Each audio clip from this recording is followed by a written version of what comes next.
Science and psychology have isolated the one prime cause of success or failure in life, and it is the hidden self-image that every person has.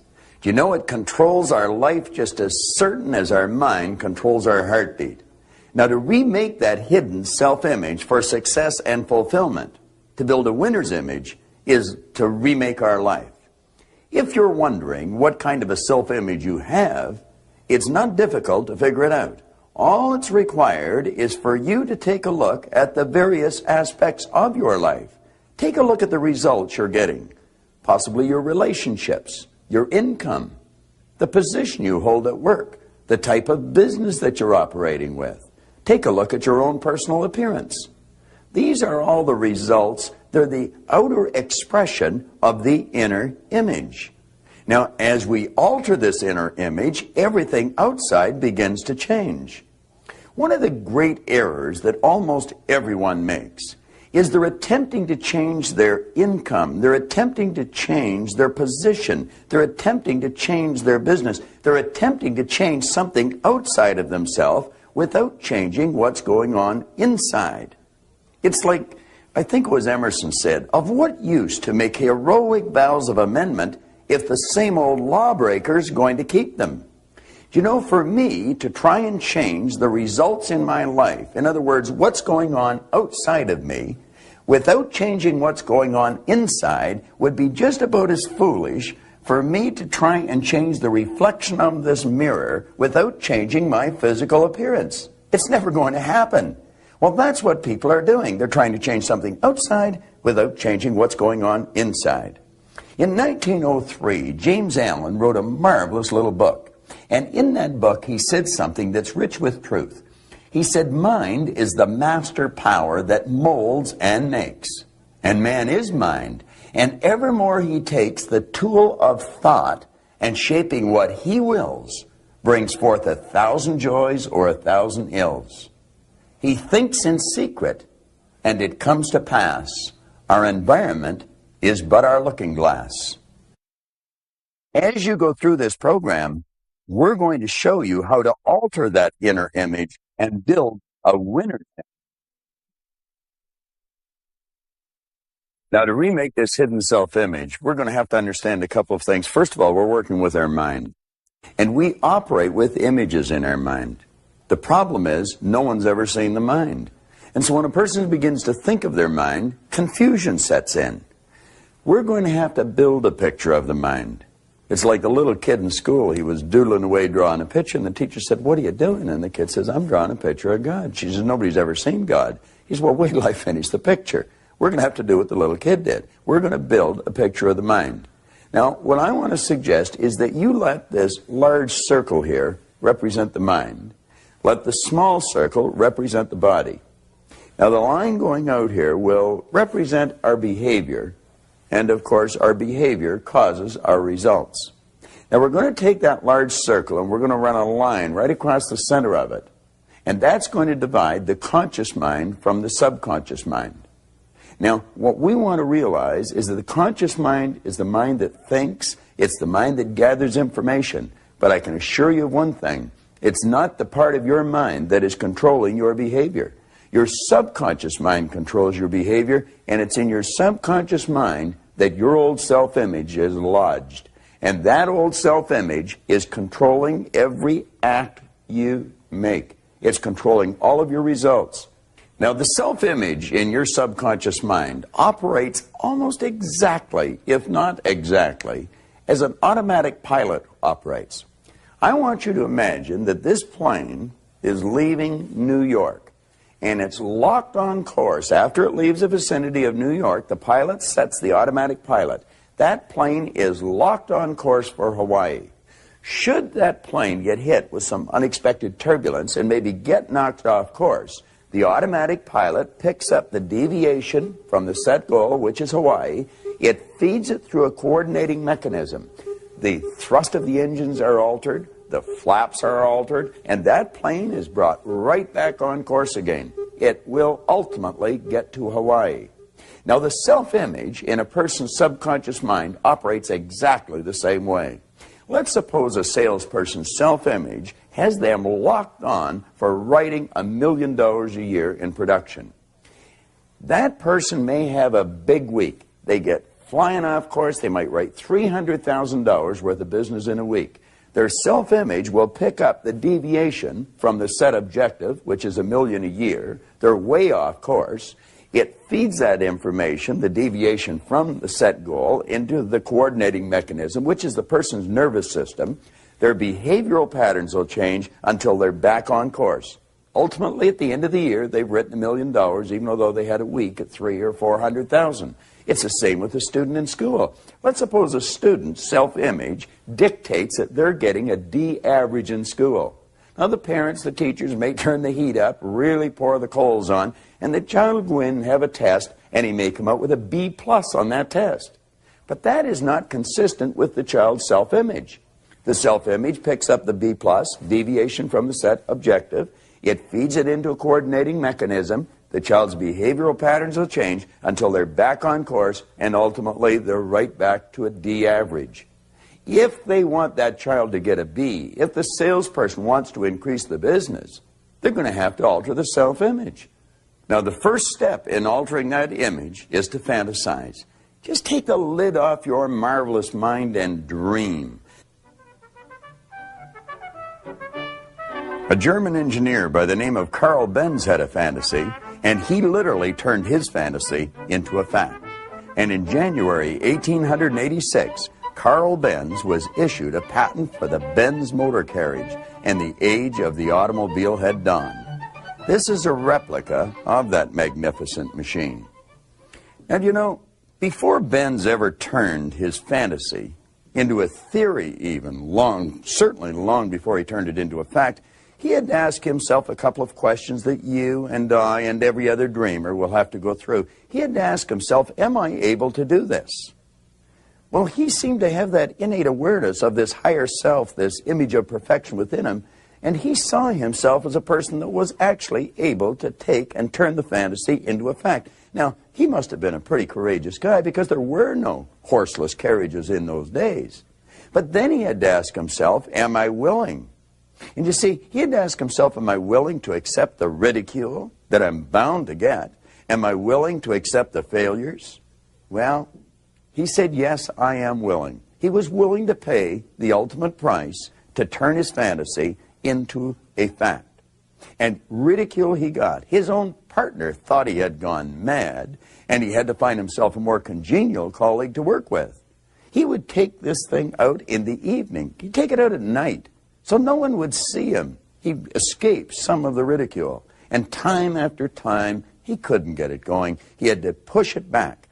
But it never dawned on him that he would not ultimately realize his dream.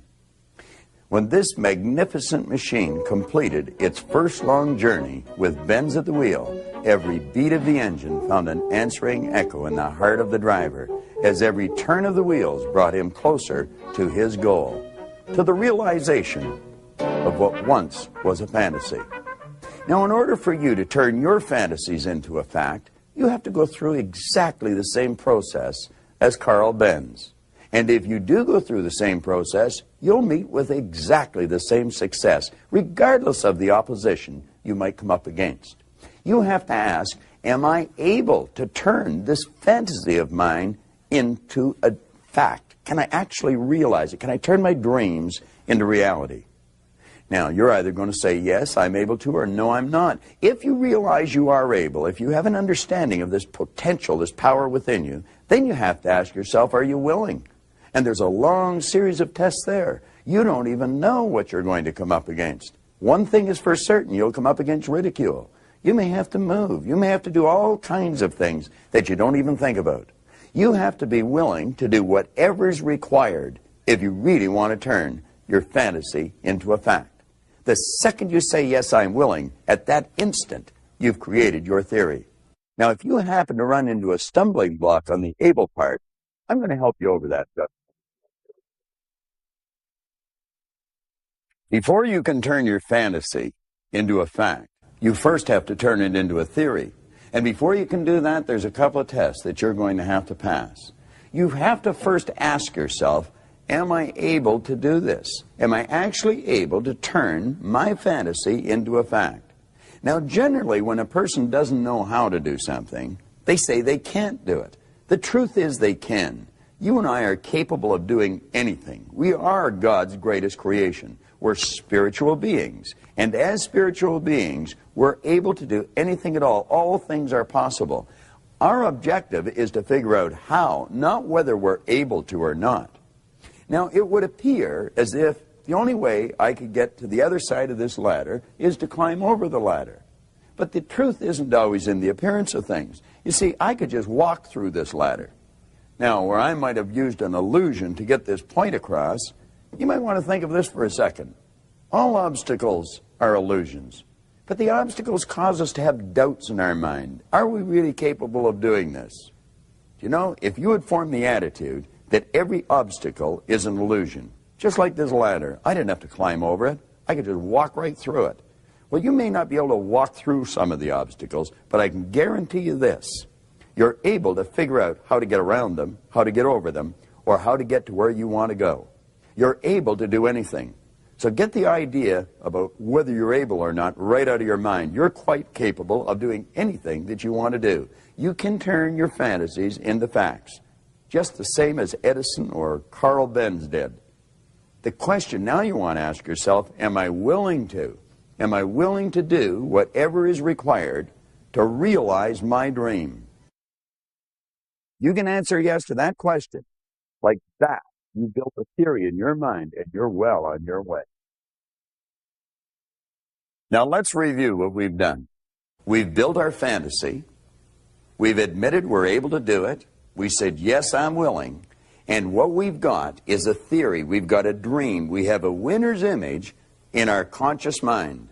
Now our objective is to firmly plant it and let it take root in our subconscious mind so that it will change our behavior and change our result. To properly deposit your winning image in the treasury of your subconscious mind, it's vitally important that you remember the first law of learning. It's repetition.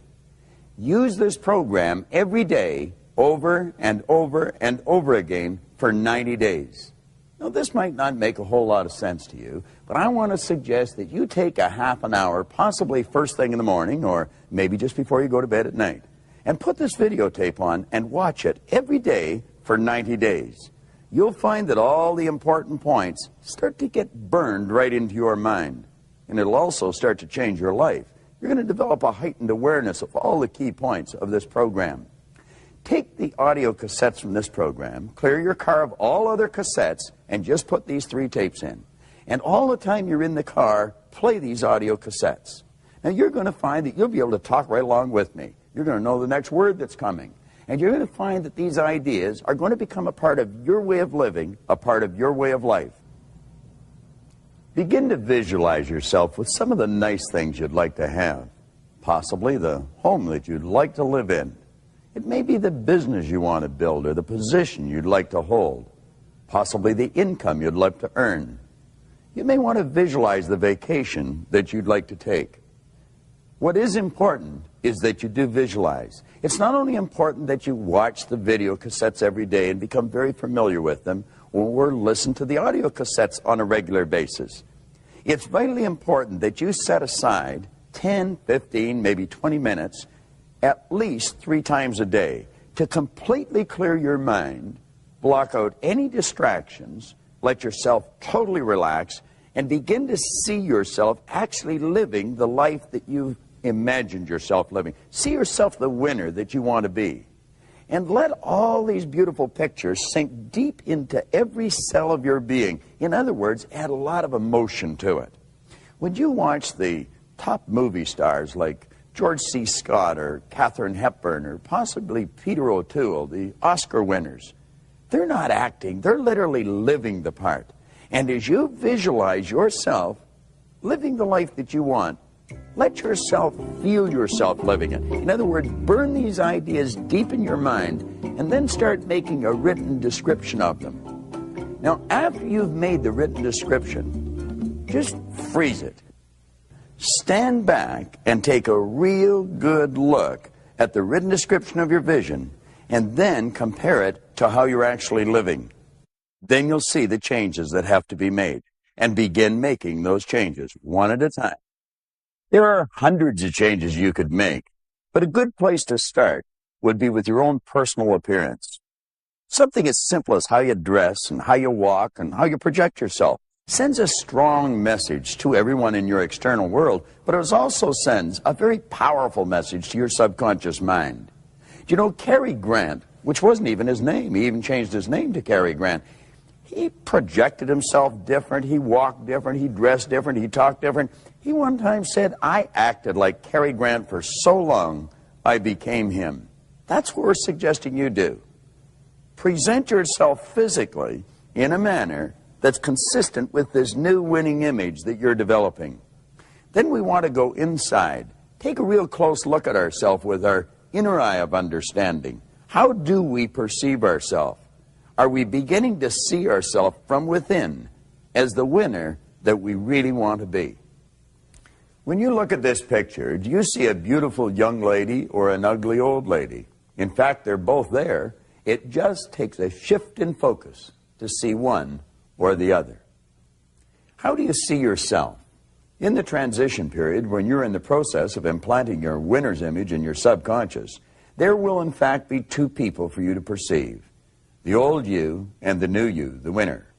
So every time you see yourself as a failure or lacking in some way, remember this picture and shift your focus until you see the beautiful new you. Now take a look at this picture. If you concentrate on the black areas, you will see two heads facing each other. You could even see conflict in the way the faces are confronting each other. But if you concentrate on the white area, you will see a vase or a vessel. You could even imagine that vessel overflowing with peace and harmony. How do you perceive your world? Do you see it as harsh and difficult, where you have to fight every step of the way? Or do you view it in the way a winner does, aware of abundance and plenty for all? A winner is never in conflict with his world. He sees harmony in all situations and lets it work in his favor. All it takes is a shift in focus. Now let's review the overall process. We built the fantasy. We admitted we're able. We said we're willing. We built the theory. We committed to use the program, both the video and the audio cassettes. We've completed the exercises in the workbook. We're working towards making the changes. We're beginning to visualize on a regular basis and emotionalize those visions 3 times a day. Now, do you know, every time we do that, we're impressing that winner's image upon the subconscious mind. And every time we impress that winning image upon the subconscious mind, the old image fades. The one becomes stronger. Ultimately, that winner's image becomes our new self-image, and the reflection of it is obvious for the whole world to see. That's when you'll look at yourself and you'll see you're actually living your fantasy. And you'll know and realize that you've created a better world for yourself and everyone else to enjoy. And you'll also realize that what you're looking at is a reflection of your own winning image. Now, this video has given you an excellent overview of what can and must be done for you to develop the winner's image. I want to recommend that you follow the instructions in your exercise book, listen to your cassettes every day, do exactly what we've suggested, and you're going to turn your world into one of absolute beauty. Remember what Emerson said: what lies before you and what lies behind you are actually tiny matters compared to what lies within you, an image of perfection. Keep developing that winner's image.